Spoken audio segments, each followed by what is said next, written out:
Mummy घर पे नहीं है। कहाँ गई मम्मी? तू रुक, मैं शीला आंटी से चाबी लेके आती हूँ। आप जिस नंबर को डायल कर रहे हैं वो इस समय स्विच ऑफ है। मम्मी का नंबर ऑफ आ रहा है। पापा को लगाओ ना दी। हाँ। एक सेकंड। हेलो। हेलो पापा। एक मिनट रुको। एक्सक्यूज मी सर, एक मिनट। कितनी बार समझाया है काम के टाइम पे फोन मत किया करो। सॉरी पापा। जल्दी बोलो क्या है। पापा 3 घंटे हो गए, मम्मी घर पे नहीं आई हैं और उनका फोन भी बंद आ रहा है। आ जाएगी तुम्हारी मम्मी, कहीं गई नहीं है, ठीक है? अब दोबारा काम के टाइम पे फोन मत करना। चलो फोन रखो।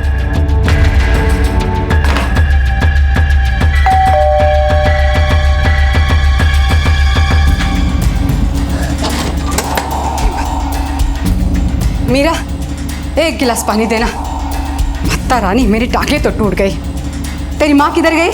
दादी वो जब से हम स्कूल से आए मम्मी घर पे नहीं है। जा तू मेरे लिए पानी लेके आ जा।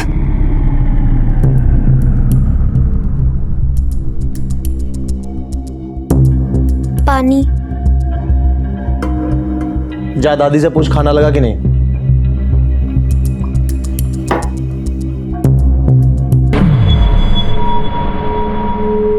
रिश्ते अजीब होते हैं। जब से इंसानी दुनिया अस्तित्व में आई है तब से न जाने कितने लेखक, कवि, दार्शनिक और मनोवैज्ञानिक रिश्तों के रहस्य को सुलझाने में लगे हैं। लेकिन हर रिश्ते की अपनी एक कहानी, हर एक का अपना सच, अपना रहस्य।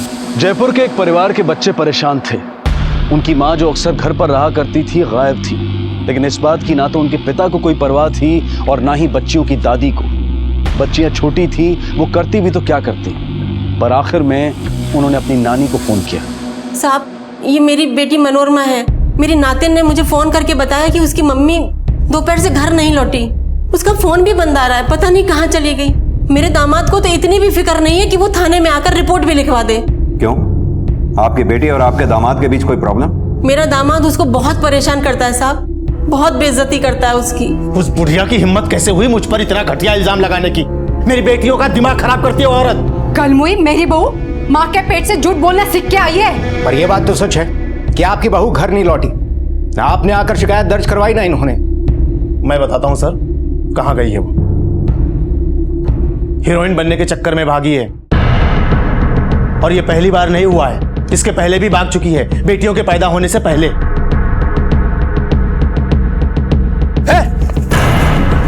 कहां जा रही है तू? बम्बई हीरोइन बनने। कब तक ऐसे जीऊंगी? तेरी शादी हो चुकी है। तो माधुरी दीक्षित भी तो शादी के बाद काम करती है, फिर मैं क्यों नहीं? सब झूठी बातें हैं साहब, मेरी बेटी ऐसी नहीं है। साहब देखिए, ये सब उसी का है। फिल्म और टीवी सीरियल का भूत सवार था उसके सर पर। अब साहब, इस उम्र में आकर कौन सी ऐसी लड़की है जो इस तरीके की पत्रिकाएं नहीं पढ़ती? और मैंने तो आज तक नहीं सुना साहब कि फिल्मी पत्रिकाएं पढ़ के कोई लड़की घर से भाग गई हो। 34 साल की है साहब मेरी बेटी, 2 बच्चियों की माँ है। उसे अपनी जिम्मेदारियों का पूरा एहसास है साहब। मेरी बेटी पागल थोड़ी है साहब जो ऐसे ही घर बार छोड़कर भाग जाएगी। और मान लो साहब कि उसने ऐसा करने की कोशिश की भी होगी तो वो सिर्फ इसलिए कि वो लोग उसके ऊपर बहुत अत्याचार करते हैं। क्यों करते हैं अत्याचार? कोई खास वजह? साहब, मेरे दामाद से उसकी खूबसूरती बर्दाश्त नहीं होती। साहब, मुझे आज भी वो दिन याद है जब मेरी बेटी घर आई थी। दूसरी बार पेट से थी वो। मैं क्या करूं माँ, कुछ समझ नहीं आता। प्यार जरा भी नहीं है। दोनों माँ बेटे हर वक्त मुझे सताते हैं। अब तो मारने भी लगे हैं। मेरी हर बात पे नुक्स निकालते हैं माँ। जब वो तुझे इतना मारता है तो फिर तू दोबारा पेट से क्यों? मैं क्या करती माँ, मेरे साथ जबरदस्ती करते हैं।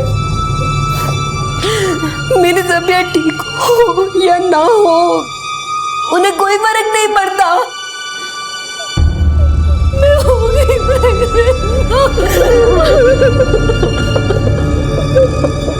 अरे पत्नी है वो, पति को सुख देना उसकी जिम्मेदारी है। सर, बलात्कारी तो है ऐसा शारीरिक संबंध। देख लीजिए सब। माँ की ऐसी सोच तो बेटी कैसी होगी? दिन भर टीवी के सामने बैठे रहते हैं, कभी ये पिक्चर कभी वो पिक्चर। साहब मैं आपको बताती हूँ, एक दिन हमारे शहर में शूटिंग चल रही थी और ये महारानी घर का सारा काम धाम छोड़कर चली गई शूटिंग देखने। तो शूटिंग ही तो देखने के लिए गई थी। अरे कौन सा गुनाह कर दिया? समझते क्या आपने? क्या समझती है? आप लोगों की तू मैं में कोई दिलचस्पी नहीं है हमारी। हमारा काम हम पे छोड़ दीजिए। लता लेके जाओ इन्हें। चलो उठो, चलो चलो। सर ये बात तो साफ है कि मनोरमा की ना अपने पति से बनती है ना सास से। कहीं ऐसा तो नहीं कि माँ बेटे ने मिलकर ही कुछ किया हो और फिर भागने की कहानी बना रहे हैं। अंकल, मम्मी हमें छोड़ के कभी नहीं जा सकती हैं। बेटा आप इतने यकीन के साथ कैसे कह सकते हो? अंकल, क्योंकि वो दुनिया की बेस्ट मम्मा है। अच्छा, तो अब आप बच्चों की बात पे भरोसा करेंगे? इतना दिमाग होता ही नहीं? अपनी माँ की नौटंकी को समझ पाने की समझ होती है इनमें? साहब वो कल हुई पिक्चर की इतनी दीवानी अपने बच्चों का नाम करिश्मा करीना रखने वाली थी। देखिए साहब मैं तो कहती हूँ आप अपने कुछ लोगों को मुंबई भेज दो, देखना वही पड़ी मिलेगी हीरोइन बनने के चक्कर में। हाँ सर मनोरमा अपने साथ एक भी कपड़ा लेकर नहीं गई, उसकी अलमारी से पर्स मिला।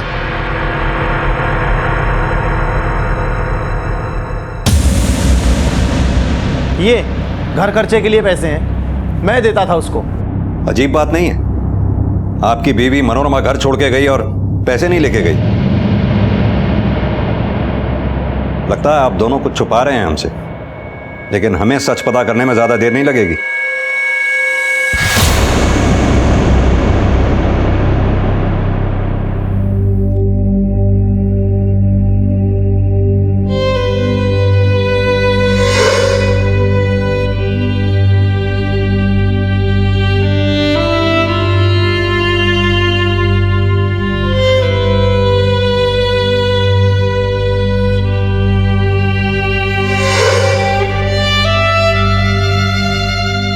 नींद नहीं आ रही, माँ की याद आ रही है।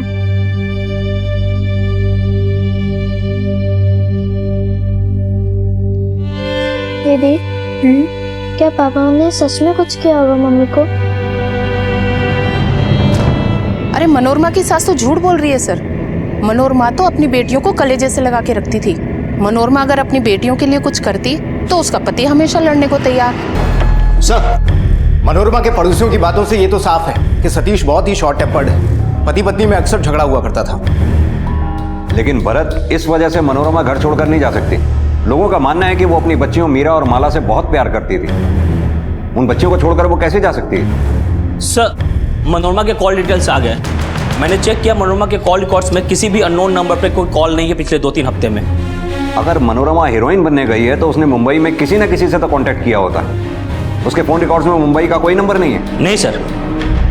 भरत, ये मनोरमा के फोन की लास्ट लोकेशन क्या है? सर 2 मार्च को दोपहर 1 बजे फोन ऑफ हुआ, तब फोन की लोकेशन थी शिवनगर। सर यहीं पर तो सतीश का ऑफिस है। बोल, सच सच बोलो। अरे साहब, आप लोग क्यों मेरे पीछे पड़े हैं? मैंने कितनी बार कहा कि 2 तारीख को ऑफिस जाने से पहले आखिरी बार मैं अपनी बीवी से मिला। उसके बाद ना मेरी उससे कोई फोन पे बात हुई और ना ही मैं उससे मिला हूं। तो फिर मनोरमा के फोन की लास्ट लोकेशन तेरे ऑफिस के पास कैसे थी? साहब उस एरिया में सिर्फ मेरा ही ऑफिस थोड़ी है, कहीं होगी किसी से मिलने।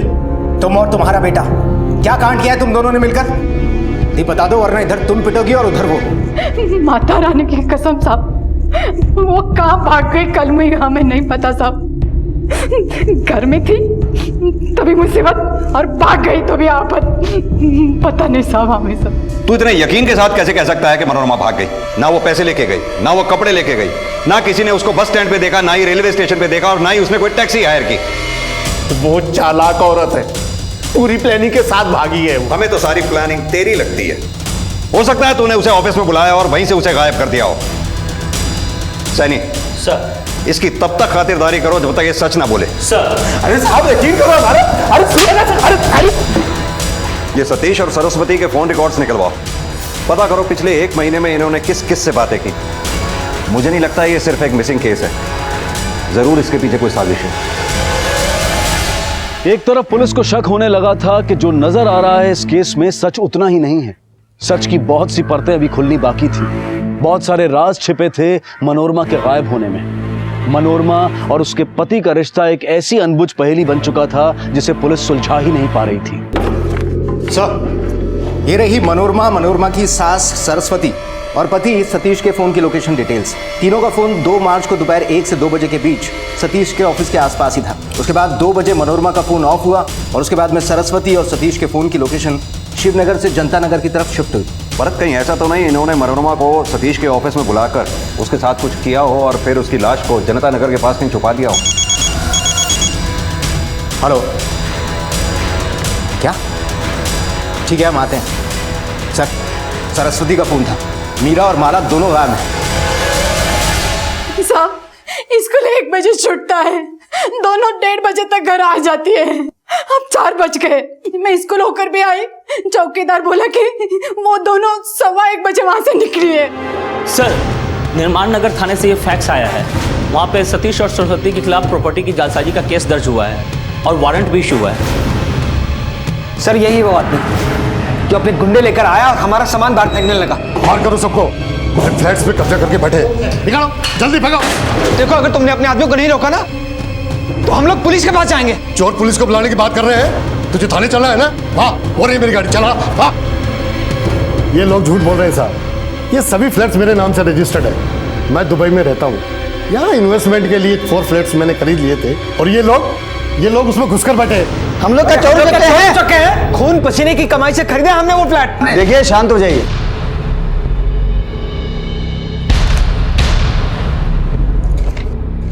देखिए, रजिस्ट्रार ऑफिस से प्रॉपर्टी के कागजात मंगाए हैं और इनके हिसाब से चारों फ्लैट्स मिस्टर मलिक ने बिल्डर से खरीदे थे। और आप जो दस्तावेज दिखा रहे हैं सब फर्जी हैं। इनको कभी रजिस्ट्रार ऑफिस में दर्ज ही नहीं करवाया गया। ऐसा कैसे हो सकता है साहब? देखिए, बहस करने का कोई फायदा नहीं है। आपके डॉक्यूमेंट्स कोर्ट में टिक नहीं पाएंगे। आपको मिस्टर मलिक की प्रॉपर्टी खाली करनी पड़ेगी।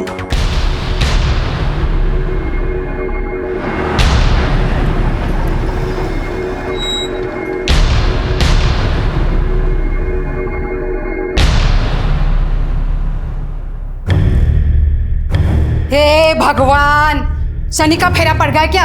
और एक मुसीबत। सब कौन सा फ्लैट? हमने किसी को धोखे से फ्लैट नहीं बेचा है। सतीश, तुम प्रॉपर्टी का बिजनेस करते हो ना? और गायत्री हाउसिंग सोसाइटी के फ्लैट बेचने का काम भी तुम करते थे। हाँ साहब, करता हूँ, लेकिन हमने धोखे से किसी को फ्लैट नहीं बेचा है। देखिए साहब, मेरा बेटा 12 साल से इस लाइन में काम करता है। आज तक किसी ने उंगली तक नहीं उठाई इसकी तरफ। ये सब उस कन्वोई का काम है। हाँ, इल्जाम लगा रहे हैं साहब वो मेरी बेटी पर। चौका चूल्हे से बाहर तो उसे कभी निकलने नहीं दिया। वो प्रॉपर्टी के इस कारोबार को कहाँ समझेगी? अगर जालसाजी आपकी बहू ने की है तो डॉक्यूमेंट्स पर आप दोनों के साइन क्यों है? ये सब उसने धोखाधड़ी से किया है। 2 मार्च को 1 से 2 बजे के बीच मनोरमा के फोन की लास्ट लोकेशन थी सतीश के ऑफिस का एरिया। उसी दौरान सतीश और उसकी मां सरस्वती भी वहीं थे, जिसके बाद दोनों मां बेटे जनता नगर गए। और सर, उससे ठीक 1 दिन पहले यानी 1 मार्च को सतीश और उसकी मां के नाम से मिस्टर मलिक के फ्लैट्स 4 अलग अलग फैमिलीज को बेचे गए, फर्जी कागजात बनाकर। सर, 2 मार्च को मनोरमा गायब हुई और 15 मार्च को बेटियां।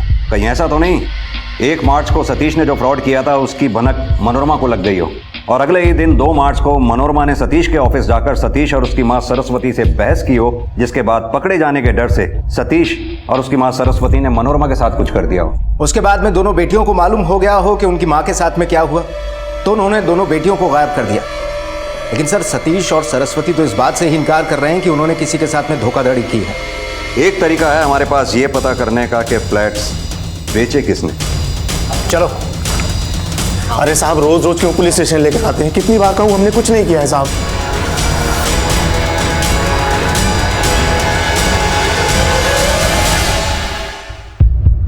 यही है वो दोनों? नहीं साहब, हमें तो एक ही आदमी मिला था जिसने अपना नाम सतीश बताया था।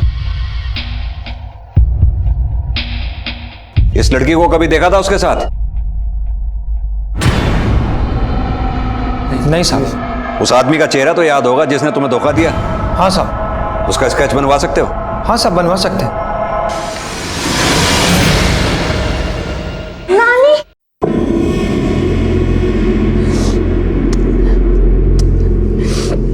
कहाँ चली गई थी तुम दोनों? हाँ, नानी, वो हम मम्मी को ढूंढने चले गए थे।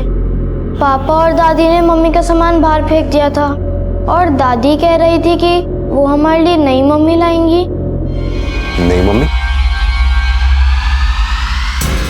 बेटा आप लोगों ने देखा है नई मम्मी को? नहीं अंकल। ठीक है श्यामा जी, बच्चों को आप ले जा सकती हैं।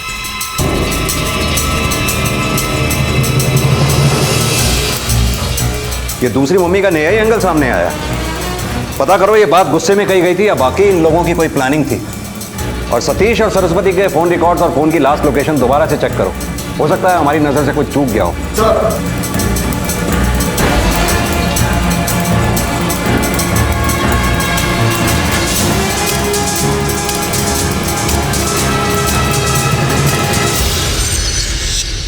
यही है वो जो आपके बेटे के लिए दूसरी बीवी लाने वाले थे, आप दोनों जिनसे 2 मार्च को जनता नगर मिलने गए थे। साहब वो कलमुई किसी काम की नहीं थी। हम तो सोचा बेटे की दूसरी शादी कर दूं। तो आपने अब तक ये बात छुपाई क्यों थी? और क्या करते साहब, शुरू से हम दोनों पर आप शक कर रहे थे और हमें क्या पता वो कलमुई उसी दिन गायब होगी। इस बारे में मनोरमा जानती थी? नहीं। देखिए साहब, मैं अपने बेटे का सुख देखना चाहती हूँ, बस, और कुछ नहीं। और सतीश तुम भी दूसरी शादी करना चाहते थे? सर पहले ऐसा नहीं था, मैं मनोरमा से प्यार करता था, लेकिन धीरे धीरे मुझे इस बात का एहसास होने लगा कि उसका दिल इस शादी में है ही नहीं। घर से भागने की भी कोशिश कर चुकी थी वो। सर हीरोइन बनने के लिए वो किसी भी हद तक जा सकती थी। घर को उसने ब्यूटी पार्लर बना रखा था, घंटों भर आईने के सामने मेकअप करती रहती थी, दिन भर बैठकर टीवी पर सीरियल्स और फिल्में देखा करती थी और मोहल्ले की सारी औरतों के साथ दिन भर गप्पे मारती रहती। कौन सी हीरोइन किसके साथ भाग गई, किसकी बेटी की शादी किसके साथ हो रही है। सर उसे कोई फिक्र नहीं थी, न बेटियों की, न घर की, न मेरी माँ की और न ही मेरी। जिस दिन से इस केस की तहकीकात शुरू हुई थी उसी दिन से पुलिस के शक के दायरे में मनोरमा का पति और उसकी सास थे, लेकिन वो दोनों पहले ही दिन से अड़े हुए थे कि उन्होंने मनोरमा के साथ कुछ नहीं किया। उनका यही कहना था कि वो भाग गई है हीरोइन बनने के लिए, और साथ ही प्रॉपर्टी की जालसाजी वाले केस से भी उनका कोई लेना देना नहीं था। दोनों अब जमानत पर रिहा थे, लेकिन मनोरमा के बारे में पुलिस को ना तो कोई सबूत मिला था और ना ही ऐसी कोई खबर मिली हो कि वो शहर से बाहर गई है। आखिर वो थी कहां? पुलिस अब तक जैसे अंधी गली में घूम रही थी, और तभी उन्हें प्रॉपर्टी फ्रॉड केस में एक महत्वपूर्ण सुराग मिला। सर जिस आदमी ने फ्रॉड किया था उसका स्केच। सर इसका नाम नरपत है, ये सतीश के ऑफिस में ही काम किया करता था, उसका असिस्टेंट था। 1.5 महीने पहले इसने नौकरी छोड़ दी अपना काम शुरू करने के लिए, लेकिन इसके कॉल रिकॉर्ड से एक बात और सामने आई है। क्या? ये देखिए सर, 4 फरवरी से 1 मार्च के बीच में इसने सतीश के घर लैंडलाइन पर कई कॉल किए हैं, ज्यादातर कॉल्स दिन में किए गए। तुमने कहा 4 फरवरी से 1 मार्च तक सतीश के घर लैंडलाइन पे फोन करता रहा है और 2 मार्च को ही मनोरमा गायब हुई। कहीं ऐसा तो नहीं नरपत और मनोरमा दोनों मिले हुए थे? गौरव तुम इस नरपत के बारे में पता करो, तब तक हम सरस्वती और सतीश से नरपत के बारे में बात करते हैं। सर क्या नरपत हमारे घर पे फोन करता था? वही तो हम भी जानना चाहते हैं। कलमुई कमीनी नौकर के साथ लाइन में टक्का और हमें फंसा कर भाग गई। कुछ भी बकवास मत करो माँ। देखिए सर, ये सच है कि हम दोनों उसको पसंद नहीं करते थे, लेकिन इसका मतलब ये नहीं है कि हम उस पर कुछ भी इल्जाम लगाएं, कीचड़ उछालें। खूबसूरत थी वो, हजारों लोग उस पर जान छिड़कते थे, इसमें उसका क्या कसूर? इतने साल हमारी शादी चल सकी इसलिए भी क्योंकि उसने अपने पास किसी को फटकने भी नहीं दिया। सर नरपत का ट्रेल मिल गया है सर। चूंकि मनोरमा ट्रेन, बस या टैक्सी से कहीं नहीं गई थी, इसलिए मैंने आसपास के सारे टोल नाकों की सीसीटीवी फुटेज चेक किए।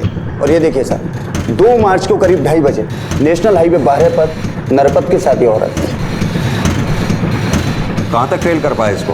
सर कार किराए पर ली थी जिसमें जीपीएस ट्रैकर लगा हुआ था, जिससे उनका रूट ट्रेस हो गया। उस रात ये मोहाना के एक होटल में रुके थे और अगले दिन यानी 3 मार्च को इन्होंने रेलवे स्टेशन के पास एक पॉइंट पर गाड़ी छोड़ दी।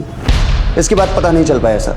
अब या तो इससे आगे ये दोनों कार बदलकर चले गए या ट्रेन से कहीं चले गए। अब आगे की कड़ियां हमें मोहाना जाकर ही मिलेंगी।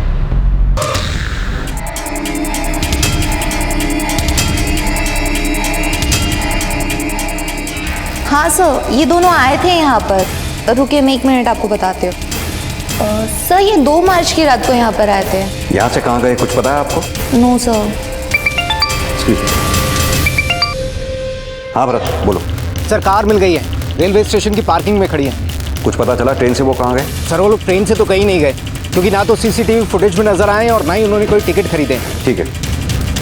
यहाँ से सर 2 किलोमीटर दूर पटरी पर सर वहाँ एक लाश मिली है। न जाने कैसी पत्थर दिल माँ मिली है इन्हें, छोड़कर भाग गई। रूप की रानी समझती थी खुद को, उसको बच्चों की क्या परवाह। क्या कह रही हैं? हैं? बच्चियों को क्या सुना रही हैं?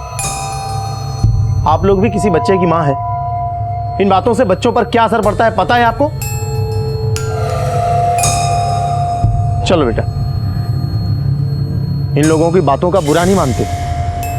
इन लोगों को दूसरों को दुख तकलीफ में देखकर बहुत खुशी मिलती है। तुम लोग अपनी पढ़ाई करो बस, ठीक है? चल। लाश तो सड़ चुकी है, करीब 2 हफ्ते पुरानी लगती है। मनोरमा भी यहीं थी नरपत के साथ इसी दौरान, कहीं उसी की बॉडी तो नहीं?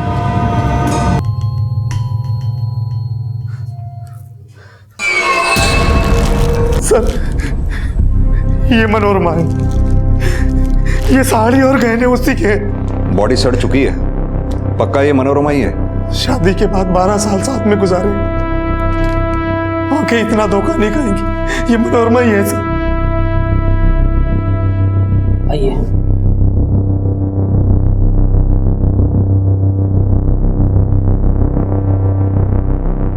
सर कहीं ऐसा तो नहीं कि मनोरमा ने सुसाइड किया हो सकता है, ये भी हो सकता है कि नरपत ने इसके साथ मिलकर फ्रॉड तो कर लिया, बाद में इसे मारकर सारा माल हड़प लिया हो। लेकिन सवाल यह है कि नरपत मोहाना के बाद गया कहाँ? एक काम करो, मोहाना के आसपास जहां जहां भी गाड़ियां किराए पे मिलती हैं वहां वहां पता करो। सर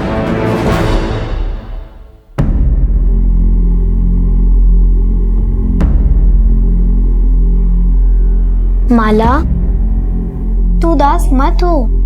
मुझे लगता है कि हमारी मम्मी जिंदा है, वो वापस आ जाएंगी। सच में दीदी? हाँ। आओ, आ जाओ। सर ये मुनीराम है, मोहाना से। इसका कहना है कि जो लाश हमें मिली थी वो इसकी बीवी की है। व्हाट? ये कैसे हो सकता है? सतीश ने शिनाख्त की है? आप मोहाना थाने फोन लगा के पूछो साहब। मेरे पत्नी के गायब होने की रपट मैंने लिखाई थी, मैंने उनको फोटो दिखाया तो उन्होंने बताया कि एक ऐसी ही लाश मिली थी। बस सर आप उसको लेके जयपुर आ गए सर। ये देखिए फोटो सर। वही गहने, वही साड़ी?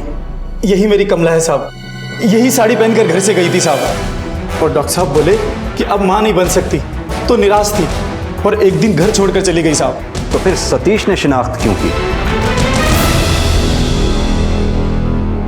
ऑटोप्सी से यह बात कंफर्म हो गई है कि जो लाश हमें मिली थी वो कभी मां नहीं बनी थी, यानी कि वो लाश मनोरमा की हो ही नहीं सकती। तो फिर तूने शिनाख्त झूठी क्यों की? क्योंकि मैं चाहता था कि पुलिस इस केस को बंद कर दे और मेरा पीछा छूटे।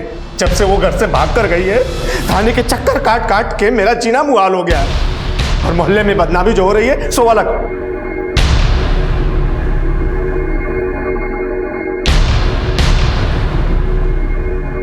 नानी, आप यहाँ? मैं तुम दोनों को घर ले जाने आई हूँ। अब से तुम उन गंदे लोगों के साथ नहीं रहोगी। नानी, हम नहीं चल सकते। मम्मी लौट के पापा के घर ही आएंगी ना?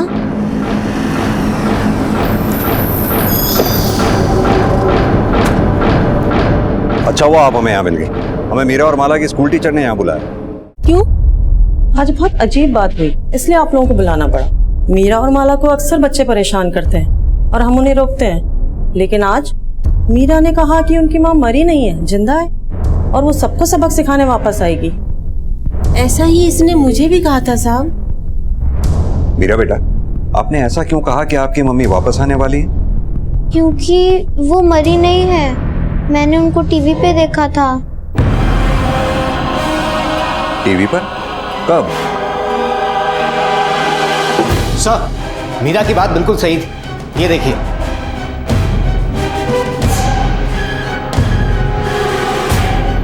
यानी सतीश और उसकी माँ सही थे। सर ये मुंबई पहुंच गई और एक्टिंग भी करने लगी। और हाँ सर, जब मैंने मुंबई पुलिस को इसकी डिटेल्स भेजी तो पता चला कि वहाँ एक एक्टर की बीवी ने इसके खिलाफ शिकायत दर्ज की। कैसी शिकायत? ये उस एक्टर का पीछा किया करती थी, उसको तंग किया करती थी। यहाँ हम पागलों की तरह केस के अलग अलग एंगल से जूझ रहे हैं, और वहां मैडम मनोरमा हीरोइन बन चुकी हैं। भरत, तुम और गौरव फौरन मुंबई जाओ, जितनी जल्दी हो सके इस मनोरमा को ट्रेस करो। सर।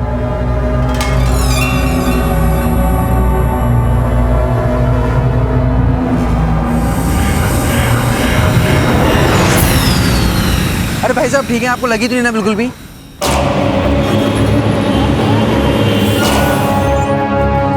हाँ मैंने ही करवाई थी FIR। 3 हफ्ते हो गए हैं, जीना हराम कर दिया उस औरत ने मेरे पति का।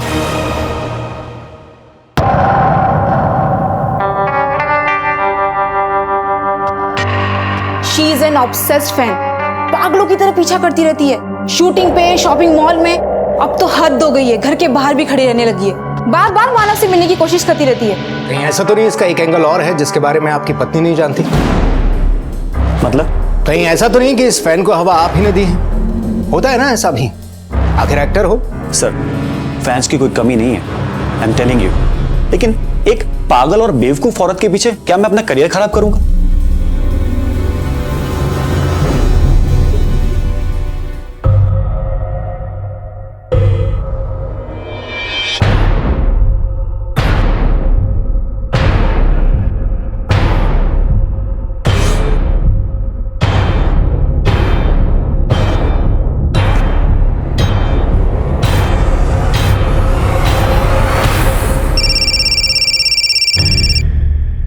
गौरव, मनोरमा का घर चेक किया, वो यहाँ कई दिन से नहीं आई और नहीं उसके घर से हमें कुछ खास हाथ लगा है। मुझे एक और स्टोरी पता चली है मनोरमा के बारे में। मनोरमा और वो एक्टर मानव भी मिला करते हैं, ब्रेक में वैनिटी वैन में और आसपास की एक कॉफी शॉप में। असल जिंदगी में भी बहुत अच्छी एक्टिंग कर रहा है मानव।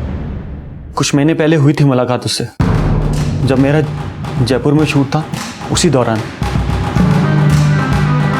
वो कहने लगी कि उसे एक्टर बनना है और मैंने भी डींगे हाँकते हुए उससे ये कह दिया कि आ जाओ मुंबई, इंडस्ट्री में मेरी जान पहचान है तो मैं रोल दिलवा दूंगा। लेकिन मुझे क्या पता था कि वो सचमुच मुंबई आ टपकेगी।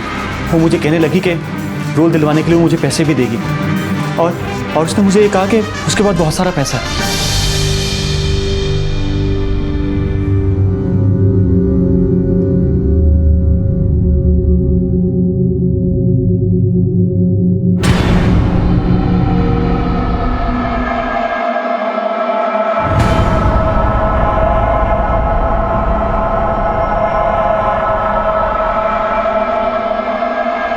पापा, कोई ना हमारा पीछा कर रहा है। अरे नहीं बेटा, कोई पीछा नहीं कर रहा है, ये वहम है।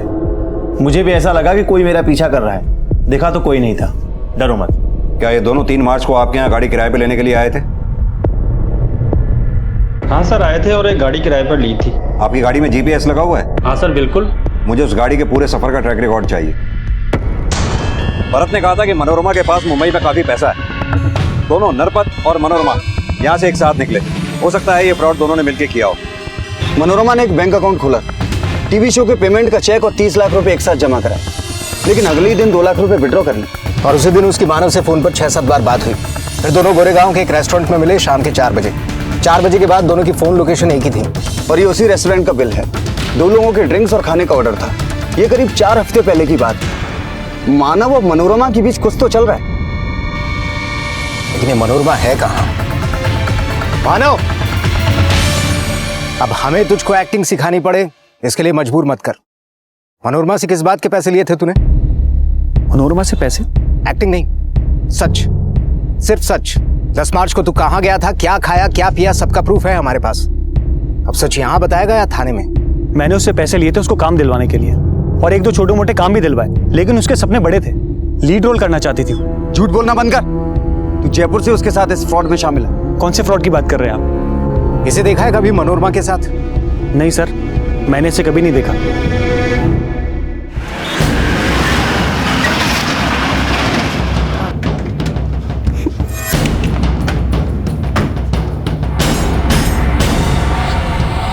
यही है वो गाड़ी जो नरपत ने रीजेंट कार वाले से किराए पे ली थी। नंबर भी वही है। ये आदमी यहाँ रुका हुआ? हाँ जी सर, रुका हुआ है। कौन सा नंबर कमरा में? ये 105 में रुके हुए हैं सर। इसकी डुप्लीकेट चाबी दो हमें।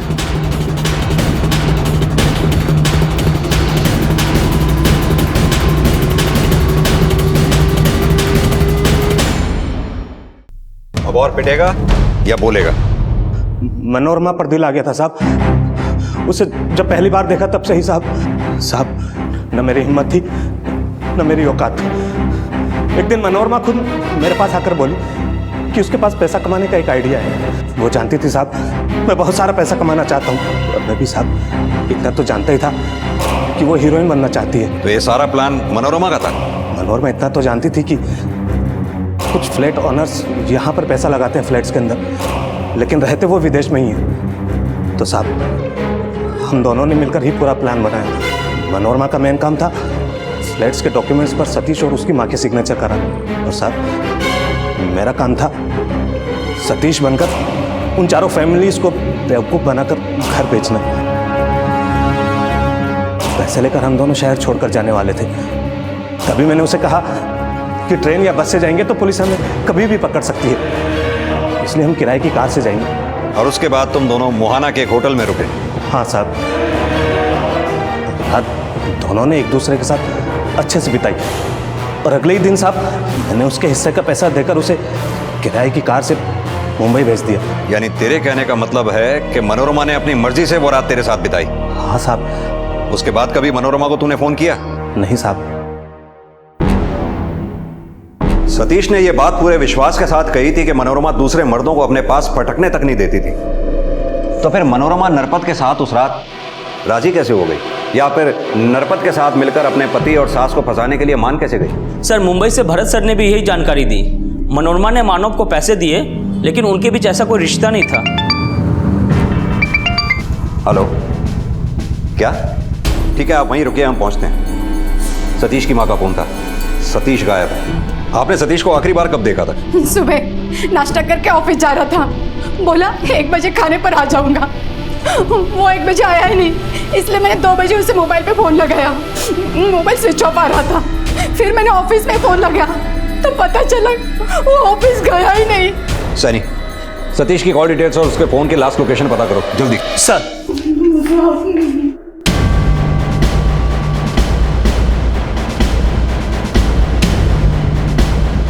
मनोरमा को जयपुर ट्रेन में चढ़ते हुए देखा गया है। लेकिन वो जयपुर लौटेगी क्यों? ये औरत कब क्या करती है, क्यों करती है, ये तो तभी समझ में आएगा जब एक बार वो हमारे हाथ लगेगी।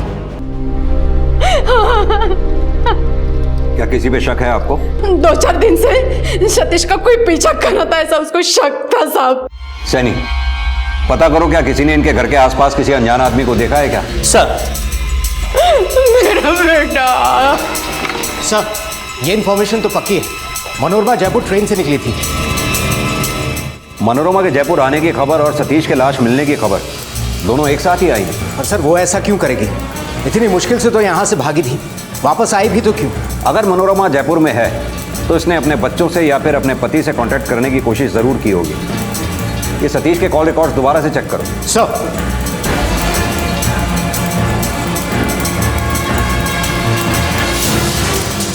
सर, मैंने सतीश के कॉल रिकॉर्ड चेक किए सर। वो पिछले 2 दिनों से मुंबई लोकेशन के एक नंबर से कांटेक्ट में था, और मरने से कुछ घंटे पहले भी उसकी उसी नंबर पे बात हुई थी, और फोन की लोकेशन जवाहरनगर के एक होटल की है। Come on, let's move.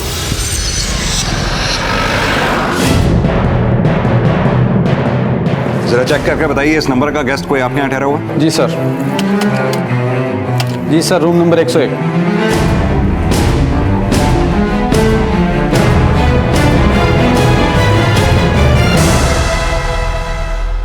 हाँ सर, मैंने और नरपत ने मिलकर ही जालसाजी की थी। मैं हीरोइन बनना चाहती थी सर, और मुंबई जाने के लिए बहुत सारे पैसों की जरूरत थी।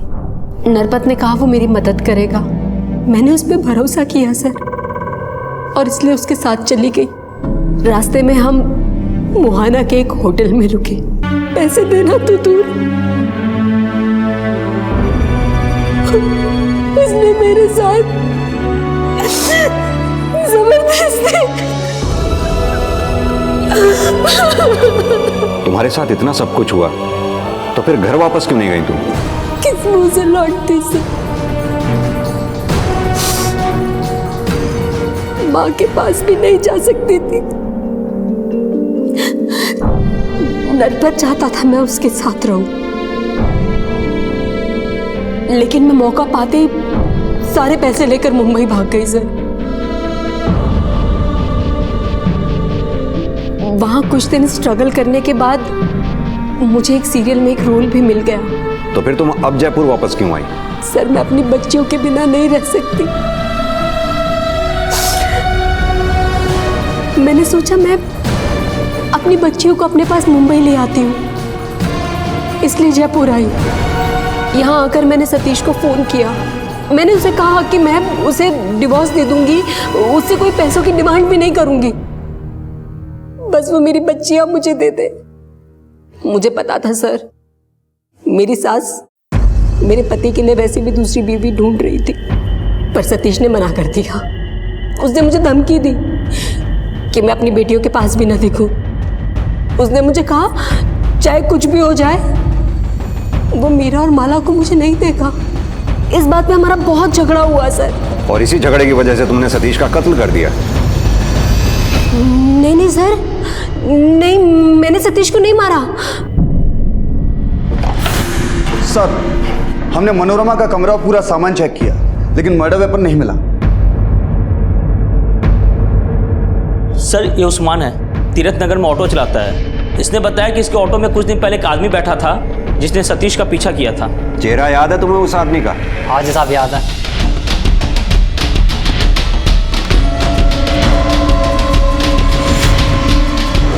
सर, ये तो नागेंद्र है जिसके साथ फ्लैट खरीदने में धोखाधड़ी हुई।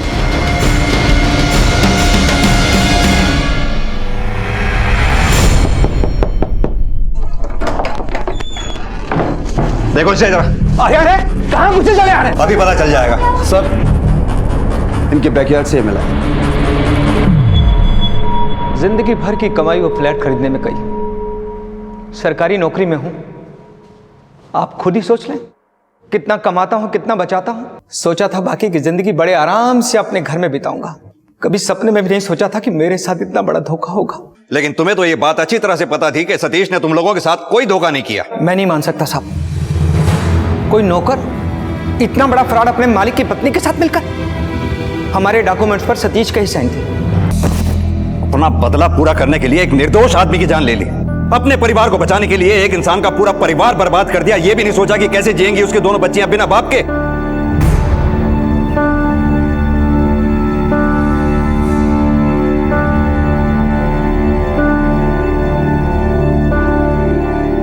मनोरमा खूबसूरत थी, टैलेंट भी होगा उसमें। वो एक्टिंग करना चाहती थी, स्टार बनना चाहती थी, लेकिन उसके पति ने उसकी ख्वाहिशों को समझा ही नहीं। वो एक ऐसे रिश्ते में बंध गई जिसमें प्यार भी नहीं था। उसकी नजर में सिर्फ घुटन ही थी उसकी जिंदगी।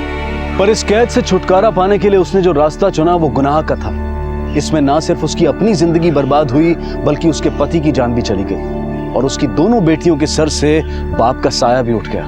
कौन सही था कौन गलत था ये कहना मुश्किल है। जैसा कि हमने पहले भी कहा कि हर इंसानी रिश्ता एक रहस्य है, एक पहेली। और आज तक ना तो कोई ऐसी किताब बनी है और ना ही कोई ऐसा शास्त्र बना है जिसमें वो सारे सूत्र हों जो एक इंसानी रिश्ते को फ्लॉलेस यानी कि पूरी तरह से निर्दोष बना सके।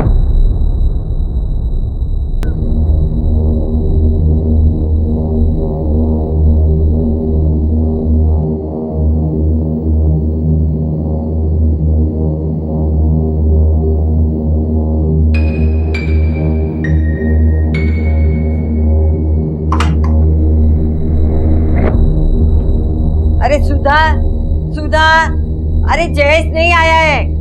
सुधा उठ ना बाबा, जयेश नहीं आया है। भाई काय को इतना चिल्ला रही है? पूरे चाल को उठाएगी क्या? बेटा नहीं आया, बेटा नहीं आया। अरे बाबा जयेश नहीं आया है। उसको फोन लगा उसको, देख ले कहाँ है। रुक मैं देखती हूँ। क्या हुआ? नहीं लग रहा है उसका फोन। क्या? जा मुकुल के पास जाना। आई, इतनी रात हो गई है। नहीं जाना है तो मैं जाती हूँ। आई रुक। नहीं मुझे जाना है। आई रुक, मैं जाती हूँ। आखिर ऐसा क्या हुआ था कि एक माँ अपनी ही बेटी से इस कदर नाराज थी? ये केस जब परत दर परत खुलेगा तो रूबरू होगी एक ऐसी हकीकत जिसे जानकर आप तंग रह जाएंगे। मुंबई के उपनगर भयंदर का ये केस आपके सामने अपराध की एक ऐसी तस्वीर पेश करेगा जो आपने पहले कभी नहीं देखी होगी। हेलो बबलू मामा, मैं सुधा बोल रही हूँ। जयेश आया क्या वहाँ पे? नहीं है, नहीं कुछ नहीं। वो बोल रहा था मुझे कि इस हफ्ते आपके यहाँ आने वाला है, तो मुझे लगा शायद आपके यहाँ आया होगा, इसलिए फोन किया। ठीक है।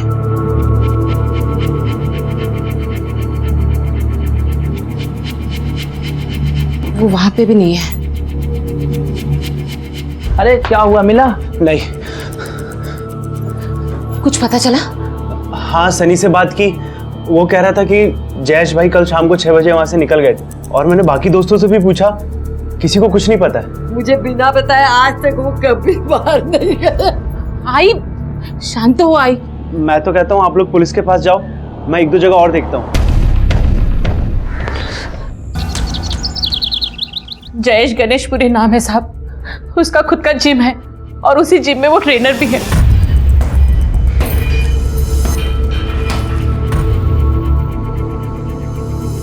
जिम का नाम क्या है? एक्सरसाइज ऐसा ही कुछ नाम है साहब। साहब वो कल सुबह से जिम गया है, अभी तक नहीं लौटा, और हमें बताया भी नहीं कि वो कहाँ जा रहा है। फोन भी नहीं किया और अब उसका फोन भी नहीं लग रहा था। हमने लगभग सारे दोस्तों को पूछ लिया, लेकिन किसी को भी नहीं पता कि जयेश गया कहाँ है। ऐसा कभी हुआ नहीं है साहब। एक ही लड़का है मेरा, पूरी घर की जिम्मेदारी उसके ऊपर है साहब। फोटो लाए हैं उसका? हाँ साहब।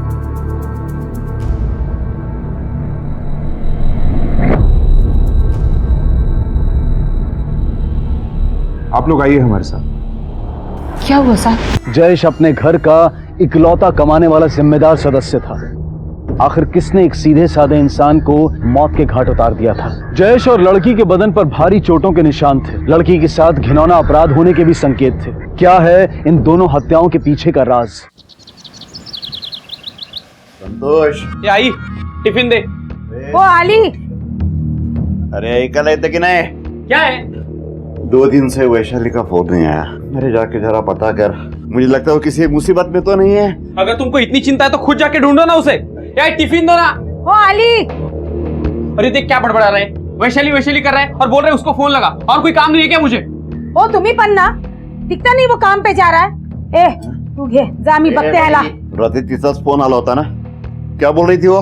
अरे पता नहीं क्या बड़बड़ कर रही थी। मर चुकी है वो हमारे लिए। झोंक तिकड़ा गपचुप। ओ फोन तो दे, मैं फोन करता हूँ। घे खुद ही ले ले।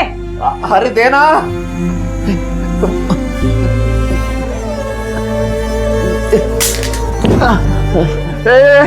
गिर गया मैं, उछल उठा मुझे। हे देवा, कब मरेगा ये?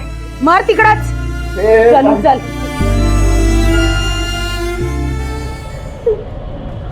देखिए, मैं समझ सकता हूँ कि पूछताछ करने के लिए ठीक टाइम नहीं, लेकिन आपने बताया था कि जयेश की अपनी जिम थी जहाँ वो खुद ही ट्रेनर था।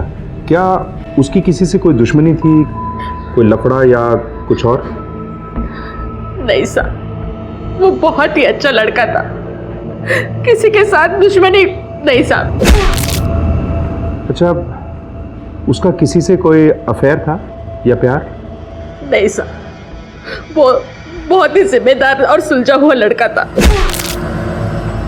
वो ये सब चक्कर में नहीं पड़ता था। कोई तो ऐसा होगा जिसकी जयेश से नहीं जमती थी, कभी कोई झगड़ा हुआ हो, उसने आपको बताया हो या आपको खुद ही पता हो?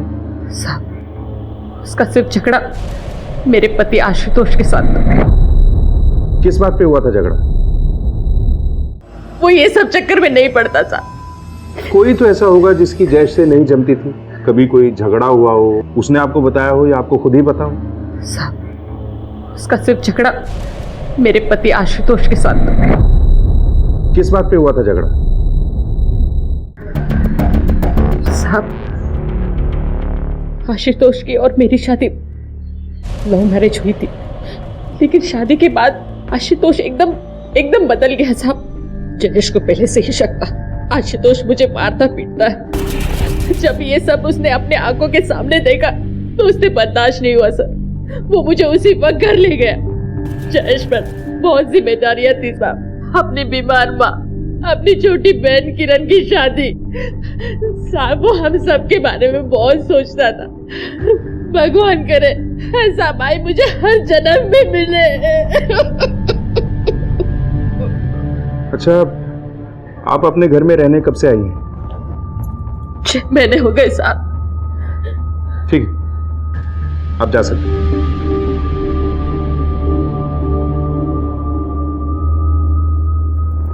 निशानदार, इस आशुतोष की कुंडली निकालो। सुधा ने जो बताया उससे ये लगता है कि ये आशुतोष एक शॉर्ट टेम्पर्ड आदमी है और इसके पास मोटिव भी है जयेश को मारने का, क्योंकि जयेश सुधा को अपने घर ले आया था। सर लेकिन अगर मारना ही होता तो 6 महीने इंतजार क्यों करता, उसी वक्त कुछ कर देता। हो सकता है कि आशुतोष ने अपने मन ही मन ये ठान लिया था कि जयेश को अपने रास्ते से हटा देगा।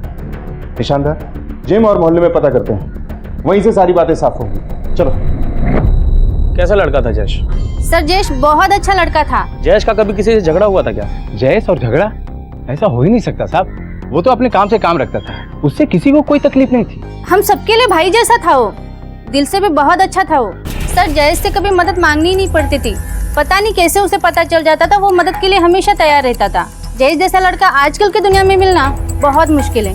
सर ऐसा समझो कि जयेश भाई थे तो ये जिम था, सबसे उनकी बहुत अच्छी बनती थी। सर जिम के खुलते ही उनके नाम पर 40 लोगों ने जिम ज्वाइन कर लिया, इतना अच्छा समझाते थे फिटनेस के बारे में।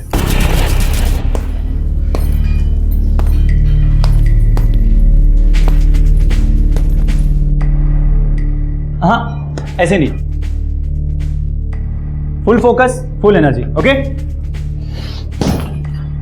देखो, हमें बॉडी के हिसाब से नहीं बल्कि बॉडी को अपने हिसाब से रखना चाहिए। You know what Pinky, fitness is the first step toward success. अगर तुम सही तरीके से एक्सरसाइज करोगी, फोकस्ड रहोगी तो हमेशा फिट रहोगी। पोस्टमार्टम रिपोर्ट से काफी कुछ क्लियर हो जाएगा। इन लोगों से पूछताछ से जयेश की जिंदगी का एक पहलू हमारे सामने आ चुका है, लेकिन उसकी जिंदगी का कोई दूसरा पहलू जरूर है जो अभी तक सामने आना बाकी है। सर शुरुआती पोस्टमार्टम रिपोर्ट के हिसाब से जयेश की मौत ब्रेन हेमरेज से हुई है, और सर जिस तरह की चोट है उसे देख के लगता है कि इसे घात लगाकर मारा गया होगा। हो सकता है किसी से पुरानी दुश्मनी रही हो। अब तक की इन्वेस्टिगेशन में सभी ने जयेश की तारीफ की है, बस एक आशुतोष है जिससे जयेश की नहीं बनी।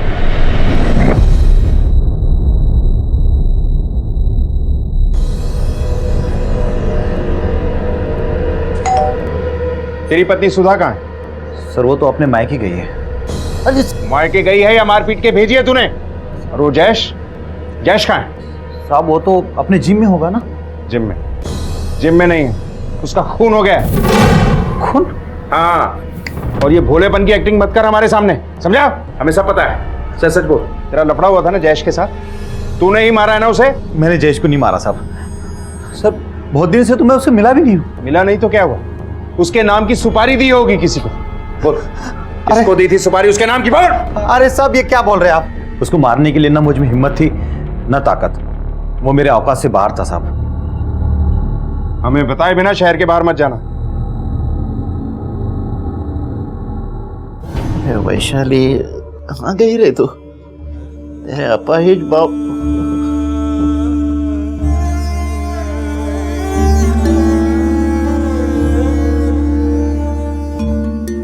पापा, हाँ पापा ये देखिए। अरे 2 महीने लगे लेकिन आखिर ट्रस्ट वालों ने दे ही दिया।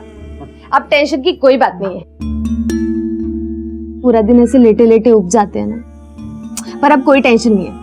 मैं आपको रोज इस पे घुमाऊंगी और एक बार मेरी नौकरी लग जाए आपको अपने साथ लेके जाऊंगी। बेटा चिंता मत कर, वो है ना मेरा बाप्पा, ए गणपति बाप्पा, सुखी रखेगा तेरे को बेटा। बाबा अब व्यक्ति है तू। ए वैशाली, ए वैशाली। इसकी फोटो आसपास के सभी पुलिस स्टेशन में सर्कुलेट करो और आसपास के मंदिरों में इसकी फोटो दिखाकर पूछताछ करो। आसपास की बस्तियों में भी पूछो, शायद कोई इसे जानता हो, और बॉडी को पोस्टमार्टम के लिए भेजो। सर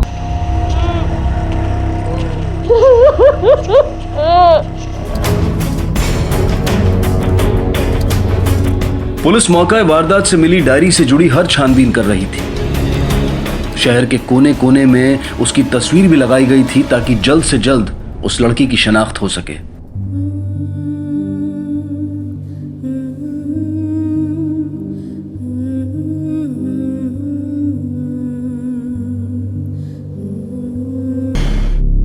सर जयेश की पोस्टमार्टम रिपोर्ट तैयार है। डॉक्टर का फोन आया था, आपसे बात करना चाहते हैं।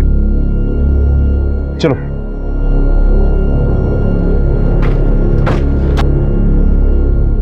विक्टिम की पूरी बॉडी पे चोट के काफ़ी निशान हैं, इसलिए हमने डिसाइड किया कि इसका एक्सरे कराएं, और एक्सरे कराने से हमें पता चला कि काफ़ी अंदरूनी चोटें हैं। कुल मिला के काफ़ी इंजरीज हैं।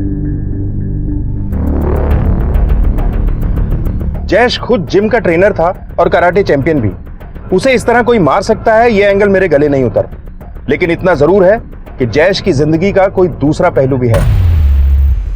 साहब नारियल तो देखा होगा आपने, अपना जयेश भी एकदम नारियल माफी की था, ऊपर से एकदम सख्त और अंदर से नर्म। साहब झगड़ा तो दूर की बात, कभी किसी को पलटकर जवाब भी नहीं दिया। मुकुंद, तुम जयेश के सबसे करीबी थे, कभी कोई ऐसी बात जो जयेश ने तुम्हें बताई हो या तुमने खुद नोटिस की हो? साहब ऐसा कुछ तो हुआ नहीं था, लेकिन हाँ एक चीज नोटिस की थी साहब, वो मैसेज में बात करता था मोबाइल। क्या हुआ, किसको अकेले अकेले मैसेज कर रहा है? कुछ नहीं यार, ये बस ऐसे ही। मुझे कुछ काम है, मैं मिलता हूँ तुझे, ठीक है? क्या बात है, प्रॉब्लम है क्या? चलना बैठते हैं। नहीं यार, कोई प्रॉब्लम नहीं है। साहब मुझे बड़ा अटपटा सा लगा था, क्योंकि कभी ऐसा हुआ नहीं था। कभी उसकी किसी से कोई लड़ाई हुई थी, कोई बहस, चाहे छोटी मोटी ही सही? साले देख लूंगा तुझे। बाद में उस लड़के के साथ जयेश की दोस्ती हो गई थी, पता नहीं कैसे, पर उसे कई बार जयेश के साथ देखा गया था और उसने हमारे साथ जिम खुलवाने में मदद भी की थी। एक पल में दुश्मनी और दूसरे पल में दोस्ती। नाम क्या है इस दोस्त का? साहब वीरेंद्र नाम है उसका। सर वीरेंद्र शहर के बाहर है, मैसेज छोड़ दिया है। और सर ये रही उस लड़की की पोस्टमार्टम रिपोर्ट। सर लड़की के साथ गैंगरेप हुआ है। मुझे लगता है जयेश और इस लड़की के केस में कोई ना कोई कनेक्शन जरूर है। दोनों को बड़ी बेरहमी से मारा गया है और दोनों की बॉडीज भी आधे किलोमीटर के डिस्टेंस पे मिली है। लड़की की मौत जयेश के मौत से तकरीबन 6 घंटे बाद हुई। सर कहीं ऐसा तो नहीं कि जहां से हमें जयेश की बॉडी मिली वहां पे जयेश और ये लड़की दोनों आपस में मिले हो सकता है किसी ने उन्हें वहां पर देख लिया हो और किसी बात पर उन लोगों का झगड़ा हुआ हो और जयेश को मारने के बाद हत्यारों ने लड़की के साथ गैंगरेप किया और उसको कहीं और फेंक दिया। निशानदार, इस लड़की की फोटो जयेश के दोस्तों और मोहल्ले वालों को दिखाओ, शायद किसी ने इस लड़की को जयेश के साथ देखा। लड़की की शिनाख्त की कोशिशें तेज कर दी गई थी। आसपास के सभी इलाके बड़ी बारीकी से छाने जा रहे थे। एक सीधे साधे और जिम्मेदार इंसान की पोस्टमार्टम रिपोर्ट से कई सनसनीखेज सच सामने आए थे जो यकीन से परे थे। क्या जयेश कुछ छिपा रहा था? क्या चल रहा था उसकी जिंदगी में? ऊपर से शांत दिखने वाले जयेश के अंदर क्या तूफान पनप रहा था? उस लड़की से उसका क्या कनेक्शन था? इस डबल मर्डर केस की पुलिस बड़ी बारीकी से जांच कर रही थी, लेकिन पेचीदगियां सुलझने का नाम नहीं ले रही थी। अब तक संदिग्ध लोगों में सिर्फ आशुतोष ही उभर कर सामने आया था। क्या वाकई उसने अपनी दुश्मनी निभाई थी? क्या जयेश की मौत आशुतोष के बदले की शक्ल में सामने आई थी? सर मैंने जयेश के जानने वाले सारे लोगों से पूछताछ की, लड़की की फोटो भी सबको दिखाई और जयेश का कॉल रिकॉर्ड भी वापस से क्रॉस चेक किया सर। मामला बिल्कुल क्लीन है, दोनों के बीच में कोई कनेक्शन नहीं सर। हेलो सर, वो डायरी वाले लड़के का पता चल गया। गुड, हम लोग आ रहे हैं। जी सर। सर डायरी वाले का पता चल गया। गुड, चलो।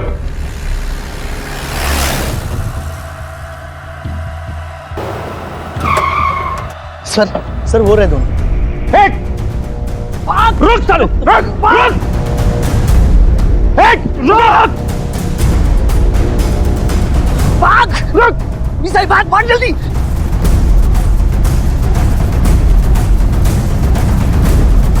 भाग, भाग जल्दी भाग। रुक, रुको।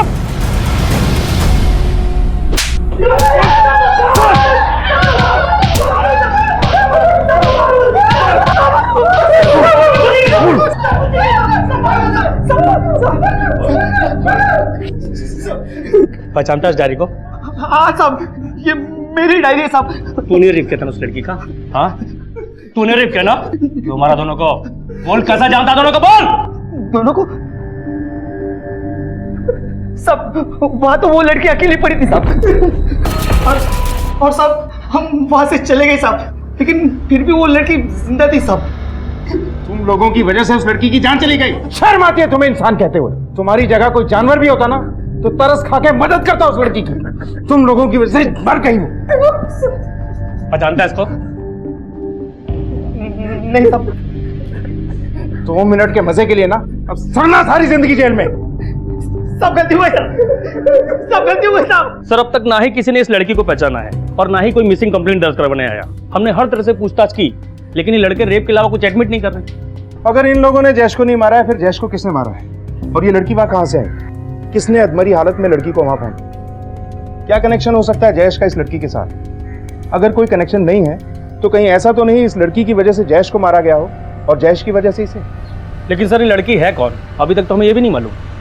ठीक है निशानदार, अपने पूरे खबरी नेटवर्क को एक्टिवेट कर दो, कहीं ना कहीं से कुछ हाथ जरूर लगेगा। और वो वीरेंद्र आया क्या? सर कांस्टेबल तैनात है, आते फोन हो जाएगा। गुड।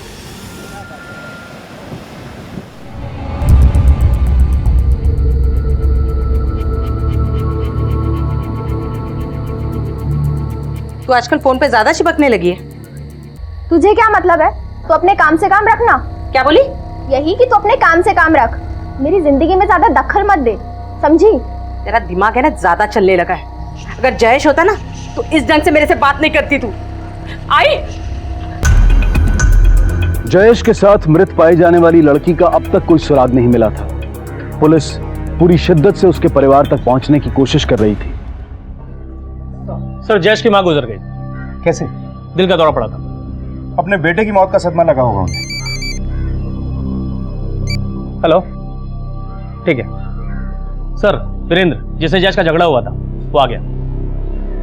चलो।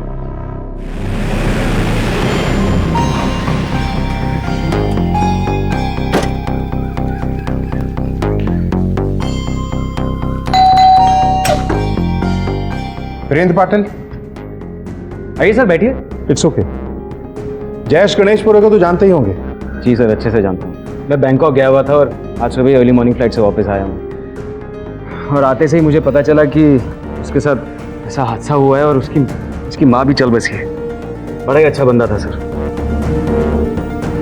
तुम्हारा तो झगड़ा भी था ना उसके साथ? सर आप भी क्या बचपन की बातें लेकर बैठे हैं सर, ये तो बहुत पुरानी बात है। उस झगड़े के बाद तो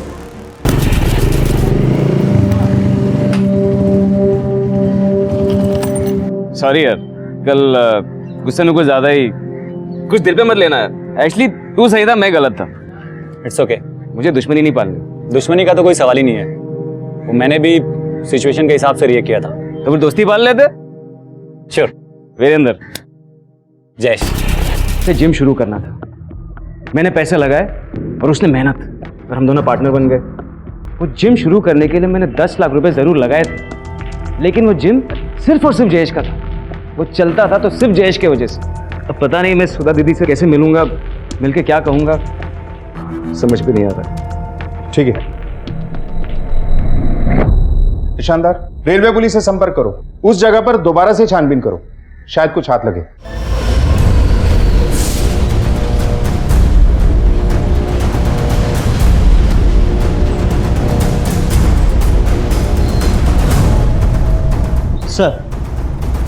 सर रेलवे ट्रैक के पास ये बैग मिला है और बैग में ये आईडी थी। आखिरकार उस लड़की के बारे में उन्हें पता चल गया, उसका नाम सामने आया, वैशाली। तो क्या अब पुलिस को उनके सारे सवालों के जवाब मिल जाएंगे? क्या जयेश और इस लड़की का कनेक्शन सामने आ जाएगा?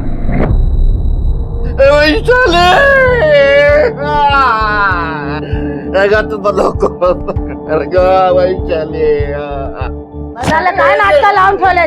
क्या नाटक लगा रखा है? तुझे भी कुछ दिनों में तेरी लड़की के पास ही जाना है। 1 मिनट। हे क्या साहब? ये इस लड़के को पहचानते हैं आप? जहां से वैशाली की लाश मिली उससे थोड़ी दूरी पर इसका भी मर्डर हुआ। आप पहचानते हैं इसे? नहीं साहब, मैं नहीं जानती इसको। तो फिर आप वैशाली के बारे में बताइए। आखिरी बार उसका कॉल आपको ही आया था, क्या कहा था उसने? काय बोलना साहब, बोल रही थी बाबा मुझे बचाना, बाबा वो लोग। आपने ये जानने की कोशिश नहीं की कि वो किस मुसीबत में है, क्या कहना चाहती है? मला काय माहिती साहब, वो क्या कहना चाहती थी, वो किस मुसीबत में थी। फोन ही कट हो गया। अच्छा आप वैशाली के बारे में बताइए, वो क्या करती थी, कहाँ जाती थी? पागल थी वो क्या करती थी साहब, कहाँ जाती थी, किसी को कुछ मालूम नहीं है। यहाँ तक कि वो हर काम अधूरा करती थी, पढ़ाई अधूरी, नौकरी अधूरी, यहाँ तक कि उसकी शादी भी अधूरी रह गई थी। कैसे नहीं करेगी शादी तू? आई, मैं नहीं करेगी शादी, मेरे को नहीं करनी है शादी। शादी तो तुझे करनी पड़ेगी। अरे भाई, अरे का पीछे पाठी लागले? अरे नाही तिला लग्न करायचं, मत करने देना शादी। बसा तुम्ही मधी मधी बोलू नका, कळलं ना? शादी तो तुझे करनी पड़ेगी। मेरे से पूछा किसी ने? पूछने की क्या जरूरत है? उम्र हो गई है तेरी शादी की। तो तेरा भाई आया ना बाबा, तो वो तुझे बराबर बताएगा तू शादी करेगी या नहीं करेगी। बेटा साहब भले ही मैं उसके ऊपर चिल्लाई, मगर उसकी भलाई के लिए मैंने उसे बहुत समझाया, मगर वो भाग गई। अरे चुप करो, कितना खासोगे? दिखता नहीं मैं बात कर रही हूँ। सबको मौत आती है, तुम्हें नहीं आती। अपनी लड़की के पास जाना है क्या अभी? 1 मिनट, पहले आप पानी पिलाइए, उसके बाद बात करेंगे। जाइए पानी लेके आइए। क्या दुनिया को मौत आती है, पता नहीं तुझे कब आएगी, कब मेरे से पीछा छोड़ेगा। आपका दिमाग तो ठीक है, कोई इस तरह पानी देता है अपने पति को? मुझे बहुत काम है, मुझे अंदर खाना बनाना है। मैंने जो बताना था बता दिया।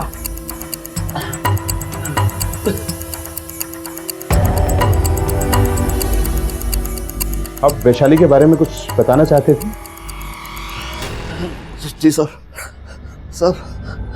मेरी बेटी बहुत अच्छी थी, लेकिन ये दोनों माँ और बेटे उसको बहुत मारते थे साहब। उसको बेचना चाहते थे साहब। क्यों रे? आई बोल रही थी तू शादी नहीं करेगी, नहीं करेगी शादी, तू नहीं करेगी। बहुत हिम्मत है तेरे में, अभी पर काटता हूँ तेरे में। उसी दिन रात को वो मेरे पास आई।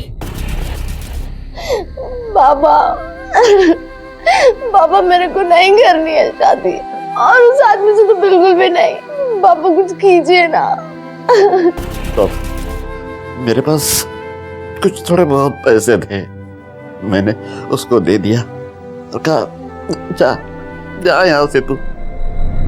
जयेश और वैशाली को बुरी तरह से टॉर्चर करके मारा गया था। जयेश का दूसरा पहलू सामने आ गया था, जहां एक तरफ उसकी साफ सुथरी छवि थी, वहीं दूसरी तरफ बिल्कुल उससे उलट मारपीट, लड़ाई झगड़े के किस्से। जयेश के बदन पर वो घाव, वो इंजरीज किस तरफ इशारा कर रहे थे? जयेश के मामले में ना तो अब तक कोई लव अफेयर का एंगल सामने आया था और ना ही किसी गहरी दुश्मनी का। वैशाली की मौत की गुत्थी भी अब तक अनसुलझी थी, जिसे सुलझाने में पुलिस को नाकों चने चबाने पड़ रहे थे। लेकिन इन दोनों ही केसेस में पुलिस पूरे संयम के साथ अपनी कोशिश कर रही थी। सर, वैशाली के कॉल रिकॉर्ड से पता चला है कि उसकी सबसे ज्यादा बातचीत किसी रुखसाना नाम की लड़की से होती थी। सोशल नेटवर्किंग साइट पे काफी सारी फोटोग्राफ्स हैं दोनों की। बुलाओ सर। अच्छा बताइए, उसका किसी के साथ कोई अफेयर था या किसी से कोई दुश्मनी? सर उसके दुश्मन तो उसके माँ और भाई थे, बाकी वो बहुत केयरिंग और अच्छी लड़की थी सर। रुखसाना, मेरा पहला cheque Vaishali Shirke 12,000 only. Finally मिल गया तेरा पहला चेक। अब तो एक काम कर, जल्दी से शादी कर ले। नहीं यार, 12,000 में क्या होगा? अभी तो पहले मुझे जल्द से जल्द पापा को यहाँ लेके आना है, फिर उसके बाद कोई समझने वाला लड़का मिला तो कर लेंगे शादी भी। सब अपने बाबा के लिए बहुत इमोशनल थी सर, हम सबकी मदद करती थी। कोई उसे मदद मांगे तो कोई मना नहीं करती थी सर। अच्छा, उसका कोई बॉयफ्रेंड था? इसे जानती हो? नहीं सर, मैं इसे नहीं जानती सर। उसका कोई बॉयफ्रेंड भी नहीं था सर। ठीक है, आप जा सकती हैं। क्यों मारा वैशाली को, और उस रात तू कहाँ था? सर, मैंने नहीं मारा है उसे, मैं तो उस रात अपने दोस्त के घर पर था। झूठ मत बोल। नहीं सर, मैं झूठ नहीं बोल रहा हूँ, आई शपथ। कौन है ये दोस्त? कहाँ रहता है? रहता है नहीं, रहती है। रहती है मतलब? लड़की है, उसका नाम गीता है सर। मैं गीता से शादी करना चाहता हूँ, लेकिन वो अमीर घर से है, इसलिए पैसे कमाने के लिए दुबई जाना चाहता हूँ, और एजेंट को पैसे भी देने थे इसलिए। पैसे नहीं थे हमारे पास, तभी वैशाली का शादी का रिश्ता आ गया। वो लोग पैसे देने के लिए तैयार थे, उम्र में बड़ा था वो उससे। लेकिन वैशाली किसी भी कीमत पर मानने के लिए राजी नहीं थी सर। अरे साहेब, मरना था तो कम से कम शादी तो करके मर जाती, अपने भाई की जिंदगी संवार जाती। पगली कहीं की। शर्म आती है तुम जैसे लोगों को देखकर। तुम लोगों ने तो रिश्तों की परिभाषा ही बदल दी। इससे गीता का एड्रेस लो और उसे लेके आओ। यस सर, उस रात संतोष मेरे साथ ही था। ये बात सच है कि हम दोनों शादी करना चाहते हैं, लेकिन मेरे माँ बाप संतोष को अपनाने के लिए तैयार नहीं है। सर, ये रुखसाना तो जयेश के बारे में कुछ जानती नहीं है, और उधर जयेश के घर वाले और दोस्त वैशाली के बारे में कुछ नहीं जानते। सर, मैंने दोनों के कॉल रिकॉर्ड को बारीकी से चेक किया, दोनों के बीच में कभी कोई कॉल और मैसेजिंग नहीं हुई। फैक्ट्स और इन्वेस्टिगेशन के हिसाब से दोनों के बीच में कोई संबंध नहीं था, लेकिन अगर हमें जरा सा भी शक हो तो चेक जरूर करना चाहिए। जयेश का पूरा घर दोबारा छान मारते हैं, शायद कुछ हाथ लगे। सर,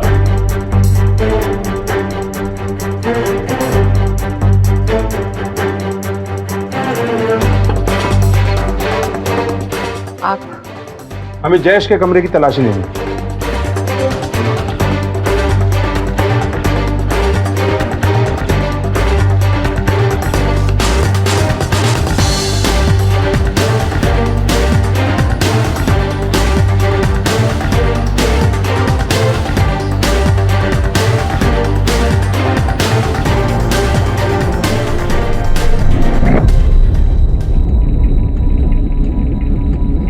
फ्लैट की खरीदारी के पेपर्स 15 लाख। जयेश ने 15 लाख रुपए का फ्लैट खरीदा था। जयेश ने आपको बताया कि ये 15 लाख रुपए वो कहां से लाया था? नहीं साहब, मुझे इसके बारे में नहीं मालूम। आपकी बहन किरण कहाँ है? उसने शादी कर ली है, वो घाटकोपर में रहती है। नवीन एस्टेट एजेंट, थैंक यू। जी हाँ सर, फ्लैट के सारे पैसे उसने कैश में दिया था और वो रजिस्ट्रेशन के लिए आने भी वाला था, मगर आया नहीं, पता नहीं। इतना कैश? पता लगाना होगा कि उसने किसी से उधार लिया था क्या? सर हो सकता है किसी से उधार लिया और उसे चक्कर में सा खून हुआ। लेकिन बैंक अकाउंट वेरिफिकेशन में ऐसी कोई बात सामने नहीं आई। इतना बड़ा कैश उसे उधार दे कौन सकता है? मिस्टर वीरेंद्र, जयेश आपका दोस्त था। आपने उसे घर खरीदने के लिए 15 लाख रुपए दिए या नहीं दिए? सर मैंने आपसे कहा था ना सर कि मैंने उसे सिर्फ जिम शुरू करने के लिए 10 लाख रुपए दिए थे। उसने कभी मुझसे फ्लैट खरीदने के लिए तो पैसे मांगे ही नहीं। मांगे होते तो शायद दे भी देता सर। इतना पैसा लगाया तुमने जिम पर, तुम पार्टनर भी थे, तो कोई रिटर्न एग्रीमेंट, कोई कॉन्ट्रैक्ट साइन नहीं किया? हम दोनों तो दोस्त थे सर, और मेरे लिए इतना ही काफी था। हम दोनों तो जुबान के बहुत पक्के थे। वैसे भी हमारा सारा कारोबार तो जुबान पे ही चलता है ना सर। ठीक है, जाओ। Thank you sir. निशानदार, एक बात मुझे हजम नहीं हो रही। इन्वेस्टिगेशन के हिसाब से जयेश अपनी हर चीज में बिल्कुल परफेक्ट था, पक्का और साफ सुथरा। हर चीज को रिटर्न में लेता था वो। फिर इस जिम के लिए ना तो उसने कोई कॉन्ट्रैक्ट साइन किया और ना ही कोई एग्रीमेंट, और 15 लाख रुपए कैश। सर मुझे तो इस वीरेंद्र पे शक हो रहा है, क्योंकि बिना हिसाब किताब के लेन देन यही करता है। ये वीरेंद्र जरूर कुछ ना कुछ हमसे छिपा रहा है। अपना एक कांस्टेबल सिविल ड्रेस में 24 घंटे इसके पीछे रखो, इसकी हर मोमेंट पे नजर रखो। सर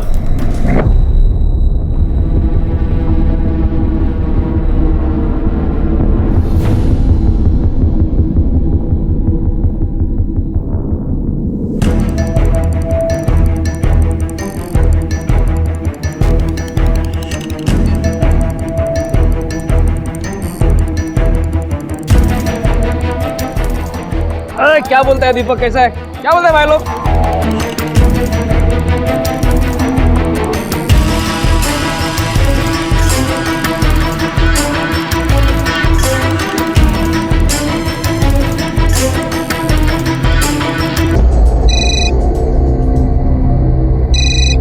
हेलो,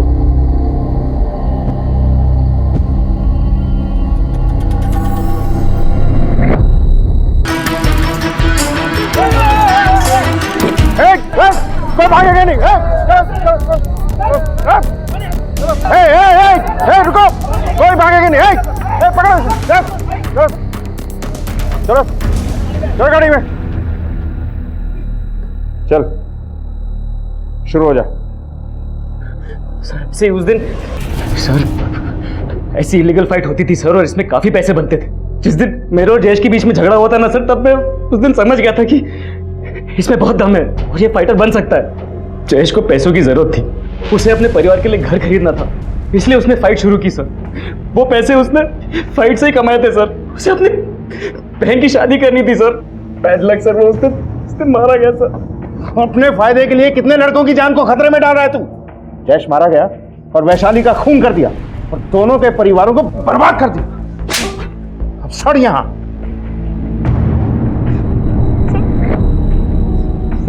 पैसा कमाने के नए नए तरीके हमेशा से ही आजमाए जाते रहे हैं, लेकिन इस होड़ में कई ऐसे मामले भी सामने आए हैं जहां इंसान की जिंदगी को खतरा हो सकता है। ऐसे अपराध न सिर्फ जुर्म को बढ़ावा देते हैं बल्कि इंसानियत के लिए भी खतरा है। नौजवानों से हमारी गुजारिश है कि वो इस तरह के खतरनाक खेल ना खेलें। जयेश ने अपनी जिम्मेदारियों को निभाने के लिए गलत तरीका चुना, जिसमें वो कामयाब तो हुआ लेकिन उसका सुख पाने के लिए वो जिंदा नहीं बचा। वैशाली की मां ने वैशाली को कभी अपनी बेटी समझा ही नहीं, उसे सिर्फ अपने बेटे से प्यार था। अगर उसने अपनी बेटी में वो विश्वास जगाया होता, उसका साथ दिया होता, तो आज वैशाली जिंदा होती और उसका सहारा बनती। जिंदगी अनमोल है, इसे बेकार में ना गवाएं। इसी विचार के साथ अब मैं अनूप सोनी आपसे विदा लेता हूं। फिर मुलाकात होगी अगले एपिसोड में एक और चौंका देने वाले केस के साथ। तब तक अपना और अपने परिवार का ख्याल रखें और देखते रहें क्राइम पेट्रोल डायल 100। सबक एक को सीख हम सबको। जय हिंद। क्राइम पेट्रोल के और भी दिलचस्प कहानी देखने के लिए हमारे चैनल को सब्सक्राइब करें और बेल आइकॉन दबाना न भूलें।